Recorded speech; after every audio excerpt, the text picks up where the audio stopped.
નમસ્તે ગુજરાત, હર હર મહાદેવ. તો આજે આપણે વાત કરવાના છીએ નામ જપ વિશે. ભારતના સુપ્રસિદ્ધ એવા સંત પરમ પૂજ્ય શ્રી પ્રેમાનંદ બાબા દ્વારા નામ જપનો મહિમા તો ખૂબ વર્ણવવામાં આવ્યો છે. એટલે તમને બધાને કદાચ નામ જપ વિશે બેઝિકલી તો માહિતી હશે જ, પરંતુ આજે આપણે વાત કરવી છે કે શું નામ જપ દ્વારા બધું પ્રાપ્ત કરી શકાય જીવનમાં. તો હા મિત્રો, નામ જપ દ્વારા બધું જ પ્રાપ્ત કરી શકાય છે. નામ જપ દ્વારા તમને ભૌતિક અને અભૌતિક બધા જ સુખોની પ્રાપ્તિ થઈ શકે છે. આ એક સિક્રેટ છે, કદાચ તમને કોઈએ નહીં કહ્યું હોય, પણ જો કોઈ વ્યક્તિ લો ઓફ અટ્રેક્શન અથવા તો નામ જપ ઉપર વર્ક કરી રહ્યું હોય તો એને પર્સનલી કદાચ અનુભવો થયા હશે. મિત્રો, જેટલું લો ઓફ અટ્રેક્શન જે પાવરફુલ છે ને, એનાથી પણ વધારે નામ જપ ખૂબ જ પાવરફુલ છે. બને છે એવું કે લો ઓફ એટ્રેક્શનમાં એવું બને કે તમને એ બ્રહ્માંડની એનર્જી સાથે, ઉર્જા સાથે કનેક્ટ કરવા માટે શીખવાડવામાં આવે છે કે ઉર્જા સાથે કનેક્ટ કરવું, પોતાની જાતને અફર્મેશન્સ આપવા વગેરે વગેરે. પણ આમાં થાય છે એવું કે મોટાભાગના લોકો કોઈ વસ્તુ મેનિફેસ્ટ કરતા હોય તો એ મેનિફેસ્ટ શું કામ નથી કરી શકતા સરળતાથી? કેમ કે લો ઓફ અટ્રેક્શનમાં એવું હોય છે કે અફર્મેશન્સ આપવામાં આવે છે, એમ કે છે કે બ્રહ્માંડની ઉર્જા સાથે પોતાની જાતને કનેક્ટ કરો. પણ જે વ્યક્તિને બેઝિકલી એ જ ખબર નથી કે શું ઉર્જા છે કે કેવી રીતના કનેક્શન બનાવવાનું છે, તો એ વ્યક્તિને કોઈ પણ વસ્તુ મેનિફેસ્ટ કરવામાં થોડીક મુશ્કેલી આવે છે. પણ જો તમે નામ જપ ચાલુ કરશો ને, તો એ તમારા માટે ખૂબ જ ઉપયોગી સિદ્ધ થઈ શકે મિત્રો. હા, એ વાત પરમ સત્ય છે કે નામ જપ દ્વારા તમે કોઈ પણ સિદ્ધિ પ્રાપ્ત કરી શકો છો.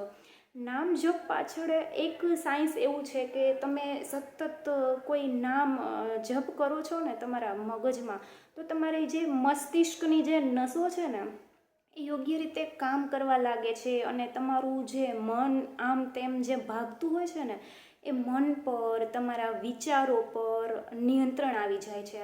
અને પછી થશે એવું કે તમે નામ જપ એક વખત સ્ટાર્ટ કરશો ને, એટલે તમારામાંથી એક પ્રકારના વાઇબ્રેશન્સ નીકળવા લાગશે. તમારી લાઈફમાં બધું ધીરે ધીરે સરળતાથી બધું સારું થવા લાગશે.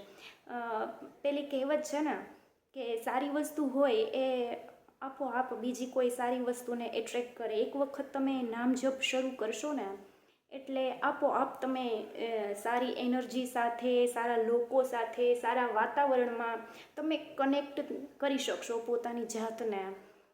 એટલે નામ જપ ખૂબ જ પાવરફુલ છે. ઘણા બધા લોકોના અનુભવો એવા પણ રહ્યા છે કે એક વખત તેઓ નામ જપ સ્ટાર્ટ કરે ને, એટલે ઘણા લોકોને એવો અનુભવ થાય છે કે એ લોકો ઘણું પોઝિટિવ ફીલ કરે છે, એને મનથી ઘણી દિલથી હળવાશ અનુભવાય છે.